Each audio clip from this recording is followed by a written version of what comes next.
Hello everyone. जैसे कि आप अवेयर है कि 22 सितंबर 2025 के बाद जीएसटी में काफ़ी बड़े रिफॉर्म्स होने वाले हैं।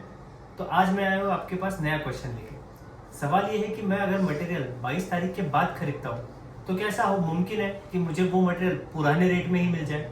यानी फॉर एग्जाम्पल मैं अगर नोटबुक का व्यापारी हूँ, मेरा रेट 22 तारीख के बाद 0% हो जाएगा, जो पहले 5% था।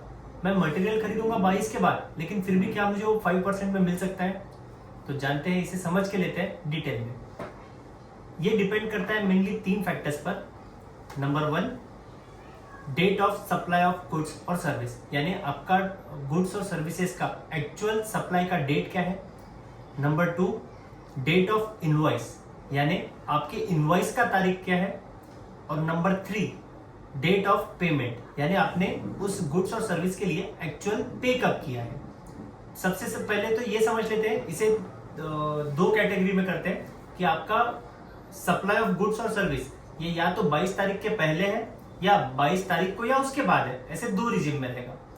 अगर आप उसे पहले खरीदते हैं, 22 तारीख के पहले आपके पास ये डिलीवरी हो जाती है।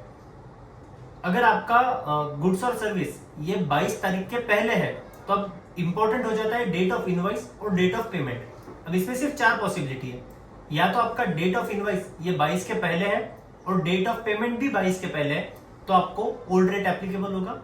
अगर आपका डेट ऑफ इनवॉइस ये 22 तारीख के बाद है और पेमेंट भी 22 तारीख के बाद है, तो आपको न्यू रेट एप्लीकेबल हो जाएगा।